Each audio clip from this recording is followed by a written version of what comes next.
क्या आपने कभी ऐसी देवी के बारे में सुना है जो किसी बकरे पर विराजमान होती हैं, जिनके हाथों में एक रहस्यमयी कलश होता है और जो श्मशान भूमि में बैठकर तांत्रिकों के सिरों से खेलती है? वही है मेलडी माता। ये कोई कथा कहानी नहीं, बल्कि कलयुग की सबसे रहस्यमयी देवी की अद्भुत गाथा है। मान्यता है कि इस दिव्य पात्र बोतल में वे काम, क्रोध, लोभ जैसे भयंकर दोषों को कैद कर देती हैं, और जब अपना उग्र रूप धारण करती हैं तो बन जाती है मसानी मेढ़ी, मसान तंत्र और रात्रि की शक्ति की अधिष्ठात्री। कौन है ये माता? क्यों इनके नाम मात्र से ही अधर्मियों की आत्मा थरथराने लगती है? और कैसे यह देवी आज भी अपने सच्चे श्रद्धालुओं की ढाल बनी हुई है? यही है वह अनकही कथा जो आपको शुरू से अंत तक सुनाई जाएगी। लेकिन माता के उस विकराल रूप से मिलने से पहले उनके शांत, सौम्य और करुणामय स्वरूप को जानना आवश्यक है। उनका वह रूप जो ज्योति, करुणा और संतुलन से परिपूर्ण है। आइए इस रहस्यपूर्ण आध्यात्मिक यात्रा का आरंभ करते हैं। यह प्रसंग जोड़ा है सतयुग के अंतिम चरण से। उसी समय अमरुआ नामक एक असुर ने तीनों लोकों में भय और आतंक फैला रखा था। वह वरदानों से संपन्न, बलशाली और मायावी शक्तियों का स्वामी था। उसके अत्याचारों से देवता भी विवश हो गए थे, क्योंकि उसे यह वरदान प्राप्त था कि कोई साधारण शक्ति उसका अंत नहीं कर सकती। जब कोई उपाय नहीं बचा तो देवगण आदि शक्ति की शरण में पहुंचे। तभी प्रकट हुई सिंह वाहिनी मां दुर्गा। उनके साथ 9 दुर्गाएं, 10 महाविद्याएं और असंख्य शक्तियां अवतरित हुईं, और आरंभ हुआ एक महायुद्ध जो सहस्राब्दियों तक चलता रहा।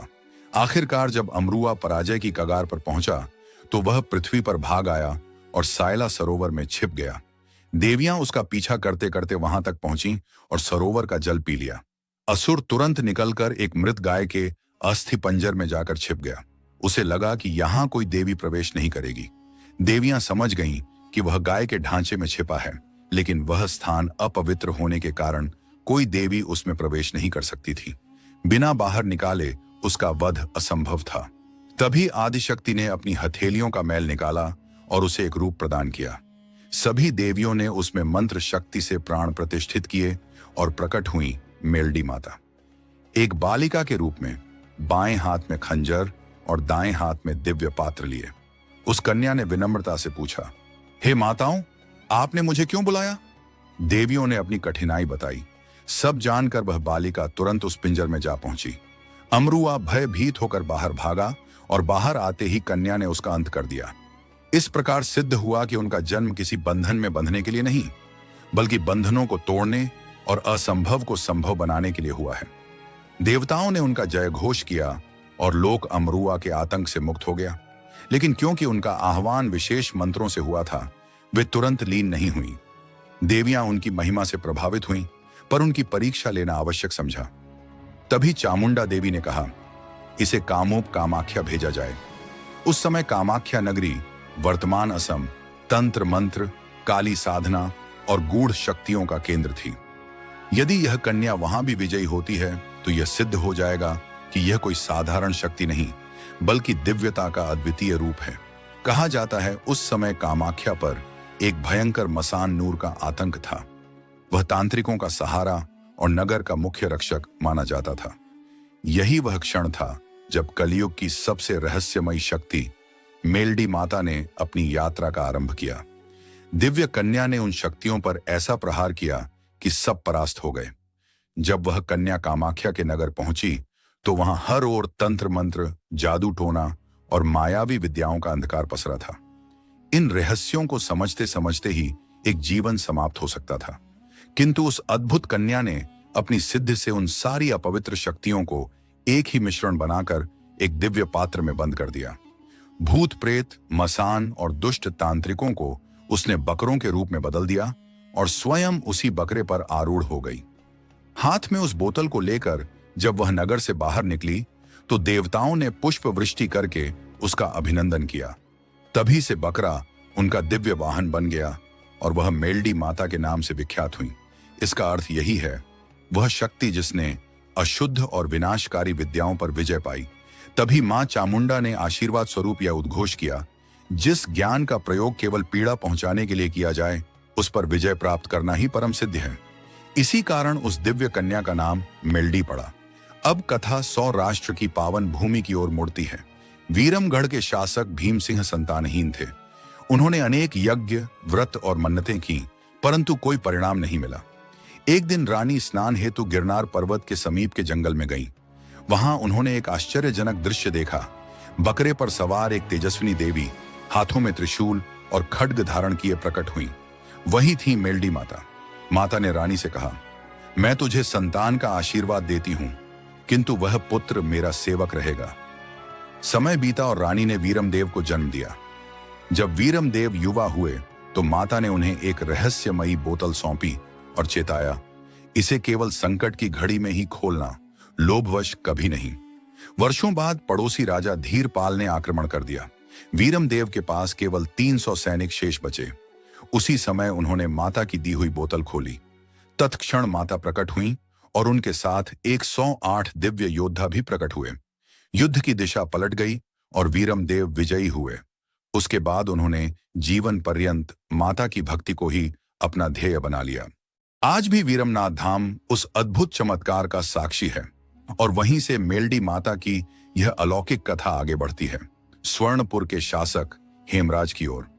हेमराज नामक शासक अपने साम्राज्य की शक्ति पर इतना अभिमान करता था कि उसने ऐलान कर दिया, मेरे राज्य में किसी देवी देवता की आवश्यकता नहीं। उसने तो माता के प्राचीन मंदिर को ढाने का आदेश भी जारी कर दिया। परंतु उसी रात उसके जीवन की दिशा बदल गई। स्वप्न में स्वयं मेल्डी माता प्रकट हुई। उनके स्वर में चेतावनी गूंजी, यदि भोर तक क्षमा नहीं मांगी तो तेरे राज्य का सर्वनाश निश्चित है। नींद टूटी तो हेमराज घबराया, अवश्य, मगर अहंकार ने उसे अंधा बना दिया। उसने इसे एक साधारण सपना मानकर अनसुना कर दिया। सुबह होते ही विपत्तियां टूट पड़ी। खेत सूखकर बंजर हो गए, अन्न के भंडार खाली हो गए, कुएं जल विहीन हो गए और महल की दीवारें तक हिलने लगी। भय से व्याकुल राजा दौड़कर माता के धाम पहुंचा। वहां उसने विलाप किया, क्षमा मांगी और प्रार्थना की। माता ने करुणा दिखाते हुए उसे क्षमा प्रदान की। उसी क्षण से हेमराज उनका अनन्य भक्त बन गया। तभी से स्वर्णपुर नगरी में माता का भव्य उत्सव आज भी हर्षोल्लास के साथ मनाया जाता है। अब दृष्टि डालते हैं गुजरात के कच्छ क्षेत्र के निरोली गांव की ओर। यहाँ कृष्णदास नामक तांत्रिक अपनी सिद्धियों पर इतना इतराने लगा कि उसने दावा कर दिया वह स्वयं मेल्डी माता को अपने वश में कर सकता है। कठोर साधनाएं प्रारंभ हुई, किंतु जैसे ही उसने माता की शक्ति को बांधने का प्रयास किया, एक अद्भुत तेजस्वी प्रकाश चारों ओर फैल गया। उसी पल उसकी सारी सिद्धियां समाप्त हो गईं और देखते ही देखते वह स्वयं एक बकरे में बदल गया। यह प्रसंग स्पष्ट करता है कि शक्ति के साथ अहंकार करना अंततः विनाश को आमंत्रित करता है। राजस्थान के बालोतरा क्षेत्र में भी माता की महिमा का ऐसा ही चमत्कार प्रकट हुआ। राजा हरिहर और उनके सेनापति धवल सिंह शत्रुओं से चारों ओर से घिर चुके थे। परिस्थिति निराशाजनक थी। तभी युद्ध भूमि में माता का दिव्य स्वरूप प्रकट हुआ। उनके दर्शन मात्र से शत्रु भयभीत होकर भाग खड़े हुए और राज्य सुरक्षित हो गया। माता केवल रक्षक स्वरूप ही नहीं, बल्कि दंड देने वाली शक्ति भी है। जो भी शक्ति का दुरुपयोग करता है, माता उसे मार्ग दिखाने में कभी विलंब नहीं करती। क्या आपने कभी उस देवी के बारे में सुना है जिनका वास श्मशान और मृतभूमि में माना जाता है? इन्हें ही मसानी मेल्डी माता कहा जाता है। मसानी का अर्थ होता है वह शक्ति जो मृत्यु के स्थान पर विचरण करती है। इस रूप में माता का स्वरूप भयावह, गूढ़ और रहस्यमय बताया जाता है। कई बार इस रूप को तंत्र और सिद्ध विद्याओं से भी जोड़ा गया है। गुजरात की लोक कथाओं में इस देवी का वर्णन बार बार सुनाई देता है। उनके मंदिर भारत के अलग अलग हिस्सों में मौजूद हैं, लेकिन उनकी प्रमुख महिमा उस समय प्रकट हुई जब कामाख्या नगरी पर विजय प्राप्त हुई। कामरूप प्रदेश का माखनिया डूंगर वही स्थान है जो समय के साथ कामाख्या नगरी या कामरूप देश के रूप में प्रसिद्ध हुआ। अब चलते हैं भारत भूमि के अमर शासक उज्जैन के महान सम्राट विक्रमादित्य की ओर। यही वह राजा थे जिन्होंने अपनी वीरता, न्यायप्रियता और नीतियों से सनातन परंपराओं को अमर बना दिया। उनके साम्राज्य की सीमा इतनी विस्तृत थी कि पश्चिम में अरब से लेकर पूर्व में इंडोनेशिया तक, उत्तर में मंगोलिया से लेकर दक्षिण में श्रीलंका तक फैली हुई थी। लेकिन जिस कथा का जिक्र यहाँ है वह उस दौर की है जब विक्रमादित्य केवल उज्जैन के शासक थे। यह कहानी उनके और माता मेल्डी के रहस्यमय तथा अलौकिक अनुभव से जुड़ी हुई है, जिसके बारे में बहुत कम लोग जानते हैं। विक्रमादित्य ज्ञान और विद्या के उपासक थे। वे 18 भाषाओं के ज्ञाता थे और स्वभाव से विनम्र, सरल और विवेकी। एक दिन उनके मन में विचार आया कि उन्हें योग सिद्धि का गूढ़ मंत्र प्राप्त करना चाहिए। इसी उद्देश्य से उन्होंने एक रात राजमहल का वैभव पीछे छोड़ दिया और अकेले ही कामरूप देश की ओर प्रस्थान कर गए। वहां घने जंगलों के बीच एक साधु गहन तपस्या में लीन थे। राजा ने ऊंची आवाज में पुकारा, अलख निरंजन। साधु ने धीरे धीरे अपनी आंखें खोली और पूछा, कौन हो तुम? इस निर्जन वन में आने का प्रयोजन क्या है? राजा ने विनम्रता से उत्तर दिया, मैं उज्जैन का राजा विक्रमादित्य हूं। योग सिद्धि का गूढ़ मंत्र प्राप्त करना चाहता हूं। यह ज्ञान मैं अपनी प्रजा की भलाई के लिए अर्जित करना चाहता हूं। राजा की निष्ठा और भावनाओं को देखकर साधु प्रसन्न हुए और शिक्षा देने के लिए सहमत हो गए। लेकिन उन्होंने एक शर्त रखी। उन्होंने कहा, आने वाली 14 की रात तुम्हें पुतली वाव से जल का एक लोटा लाना होगा। यदि तुम इसमें सफल हुए तो ही तुम्हें सिद्ध मंत्र की दीक्षा मिलेगी। समय बीता और काली 14 की अमावस्या की वह रात आ पहुंची। गहन अंधकार में राजा पुतली वाव की ओर बढ़े। उनके हाथ में जल भरने का लोटा था। धीरे धीरे वे सीढ़ियों से नीचे उतरने लगे। राजा धीरे धीरे सीढ़ियों से उतरता चला जा रहा था। अभी मुश्किल से 50 सीढ़ियां ही उतरी थीं कि अचानक वातावरण में अजीब सी हलचल शुरू हो गई, जैसे किसी ने सोए हुए प्राणियों को जगा दिया हो। एक एक कर भूतनी जैसी आकृतियां प्रकट होने लगी और भयावह चीखें गूंजने लगी। राजा, अब तू नहीं बचेगा। हम तुझे अपना बना लेंगे, तुझे निगल जाएंगे। कहते हैं कि इस जगह पर पहले भी कई राजा पानी भरवाने उतरे थे, लेकिन कोई भी जीवित बाहर नहीं आ सका। वाव की गहराइयों में लगभग 1200 भूतों के रूप बसते थे, जो हर नए शासक को अपने जैसा बना लेने की चाह रखते थे। राजा ने घबराकर ऊपर लौटने की कोशिश की, लेकिन तभी उसे लगा मानो किसी अनदेखी शक्ति ने उसके पैरों को जकड़ लिया हो। कदम भारी हो गए, शरीर बंधनों में जकड़ा सा महसूस होने लगा और चारों ओर से डरावनी परछाइयां उस पर टूट पड़ीं। चारों तरफ गूंजती रहस्यमयी हंसी ने वातावरण को और भी डरावना बना दिया, जैसे कोई अदृश्य शक्ति कह रही हो, यहां से कोई राजा कभी लौट नहीं पाया और अब तुम भी नहीं बच पाओगे। राजा विक्रम को अचानक ऐसा प्रतीत हुआ मानो मृत्यु सामने खड़ी हो। भय से घिरा उनका मन कुलदेवी हरसिद्धि माता का स्मरण करने लगा। क्षण भर में देवी उनके सामने प्रकट हुई और मधुर स्वर में बोली, राजन, तुम्हें इस भयावह स्थान पर आने की क्या आवश्यकता पड़ी? यदि पहले ही मुझे पुकारते तो आज ये स्थिति न बनती। तुम्हारी रक्षा करना मेरा दायित्व है, परंतु विश्वास बनाए रखना भी तुम्हारा कर्तव्य है। राजा ने कांपते स्वर में अपना कष्ट और आने का कारण देवी को सुनाया। माता ने धैर्यपूर्वक सब सुना और कहा, यदि पहले मेरी प्रार्थना की होती तो मैं तुम्हें सुरक्षित करने हेतु मंत्र देती, किंतु अब मैं तुम्हारी सहायता करने में असमर्थ हूं। यह कहकर देवी अदृश्य हो गई। माता के इनकार ने विक्रम का भय और गहरा कर दिया। उन्होंने तुरंत 64 जोगिनियों का स्मरण कर अपने सीखे हुए मंत्र का जाप किया। जोगिनियां तो प्रकट हुईं, पर उन्होंने भी हाथ जोड़ते हुए कहा, हम कुछ नहीं कर सकती, और क्षण भर में ओझल हो गईं। निराश राजा ने पुकार लगाई, क्या इस काम रूप नगरी में कोई देव, कोई संत, कोई पैगंबर है जो मेरी रक्षा कर सके? मैं वचन देता हूं, जो आदेश दोगे उसे निष्ठा से पूरा करूंगा। यह प्रतिज्ञा मैं वीर विक्रम तुम्हारे समक्ष रखता हूं। राजा की यह पुकार भले ही चारों दिशाओं में अनसुनी रह गई हो, परंतु माखनिया डूंगर की मसानी मेड़ी माता ने उसे सुन लिया। अचानक उनके पैरों की पायल की झंकार गूंजी और उसी क्षण चारों ओर फैले भूत प्रेत भयभीत होकर भाग खड़े हुए। विक्रम ने झुककर माता से जीवन रक्षा की प्रार्थना की। मसानी मेल्डी ने उन्हें सुरक्षित वाव से बाहर निकाल दिया। बाहर आते ही राजा ने विनम्र स्वर में पूछा, माता, आपके लिए मैं क्या कर सकता हूं? माता बोली, मैं मसानी मेल्डी हूं, मुझे तुम्हारे कलेजे का भोग चाहिए। यह सुनते ही विक्रम ने बिना देर किए अपनी कटार निकाल ली और बलिदान देने ही वाले थे कि माता ने उनका हाथ थाम लिया। वह बोली, अभी नहीं, बादगढ़, रुखिया, श्मशान आना, तब मैं तुम्हारा कलेजा स्वीकार करूंगी। राजा ने तुरंत सहमति जताई। जैसा आप आदेश दें मां, और फिर अपने नगर लौट गए। समय बीत गया। 1 वर्ष पश्चात काली 14 की रात आई। वचन निभाने के लिए विक्रमादित्य उज्जैन से कटार लेकर निकल पड़े। नगर के पूर्वी द्वार पर पहुंचते ही उन्होंने देखा 4 जोगिनियां हाथों में खप्पर लिए उनकी ओर बढ़ रही हैं। राजा ने आश्चर्य से पूछा, देवियों, आप कौन हैं और कहां जा रही हैं? जोगिनियां मुस्कुराकर बोली, विक्रम, हम तेरे उज्जैन नगर में प्रवेश कर रही हैं। भवारी बाजार की 7वीं मंजिल पर सियावन सयन नामक स्त्री निवास करती है, वहीं हमारी गंतव्य है। जोगिनियों की भयानक हंसी हवा में गूंज उठी। उन्होंने कहा, हमारे मंत्र चल रहे हैं, बस यही खप्पर डाल देंगे और फिर आने वाले आधे साल तक तेरे उज्जैन में केवल शव ही शव नजर आएंगे। पूरा नगर एक जीवित श्मशान बन जाएगा। यह सुनकर सम्राट विक्रमादित्य का मन भारी हो गया।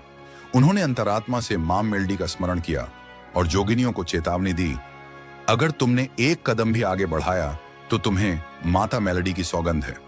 उनके शब्द और माता की शक्ति इतनी प्रबल थी कि पल भर में चारों जोगिनियां पत्थर की मूर्तियों में बदल गईं।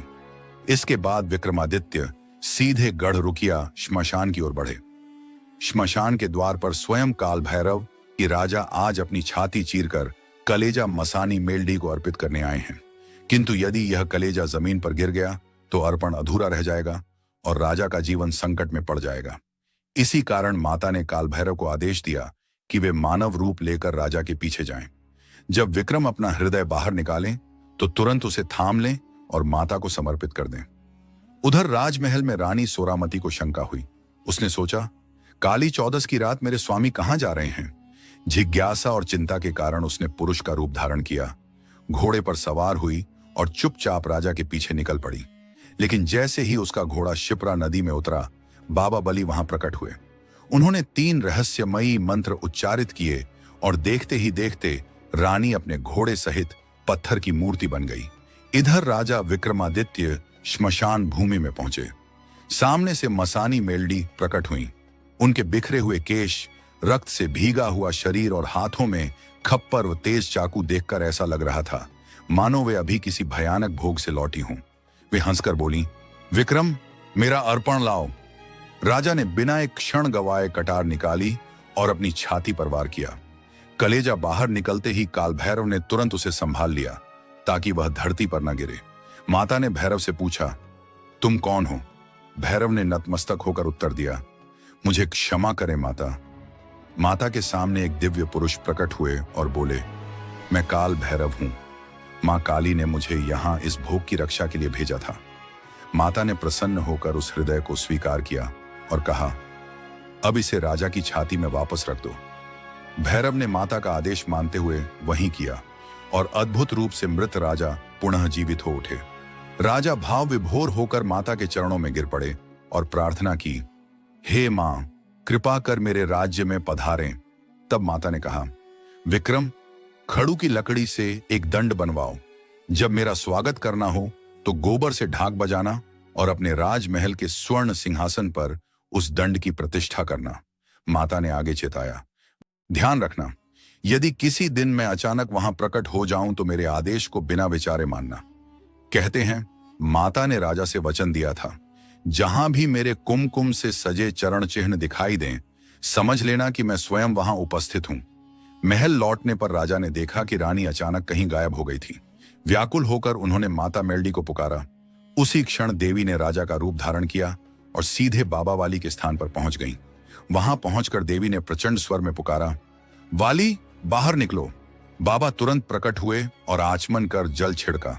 तभी देवी का रूप परिवर्तित हुआ और वे एक विशालकाय काली नागिन बनकर उनके चरणों से लिपट गईं। यह दृश्य देखकर बाबा कांप उठे और बोले, हे देवी, मुझसे भूल हो गई, आप कौन हैं? देवी ने उत्तर दिया, मैं मसानी मेल हूं। इस सांवरा रानी को तुरंत मुक्त करो। बाबा ने पवित्र जल का छिड़काव किया और रानी अपने वास्तविक स्वरूप में लौट आई। महल पहुंचकर उसने राजा से क्षमा मांगी। अगली भोर उज्जैन नगरी गूंज उठी। नगाड़ों, डमरुओं और जयघोष से माता सिंहासन पर खड़ू की छड़ी रखी गई और उसी क्षण वहां देवी के कुमकुम से पवित्र चरण चिन्ह प्रकट हो गए। माता ने वहीं उज्जैन को अपना निवास स्थान स्वीकार किया। राजा ने सियावन सयन को दंडित किया और फिर गहन तपस्या के माध्यम से माता मेल्डी को प्रसन्न किया। देवी ने वरदान दिया, अद्भुत तांत्रिक विद्या और दुर्लभ मातृशक्तियां। इन्हीं शक्तियों के सहारे विक्रमादित्य ने तंत्र साधना में अप्रतिम सिद्धि पाई और अपने साम्राज्य को सुरक्षित रखा। यह गौरवपूर्ण कथा आज भी गुजरात, मध्य प्रदेश और राजस्थान की लोक गाथाओं में सुनाई जाती है। विक्रमादित्य की रक्षक और मार्गदर्शक शक्ति के रूप में मसानी मेल्डी माता की पूजा होती है। उज्जैन से पूरे एशिया खंड तक साम्राज्य फैलाने वाले सम्राट विक्रमादित्य भारत के महानतम शासकों में गिने जाते हैं। और माता मेल्डी केवल देवी ही नहीं, बल्कि साहस, श्रद्धा, न्याय और बुराइयों पर विजय की प्रतीक मानी जाती है। जय माता मेल्डी। यदि यह कथा आपको प्रेरक लगी हो तो वीडियो को लाइक और शेयर करें। चैनल को सब्सक्राइब करना न भूलें और कमेंट में लिखें जय माता मेल्डी, ताकि आपके जीवन में भी मां का आशीर्वाद बना रहे।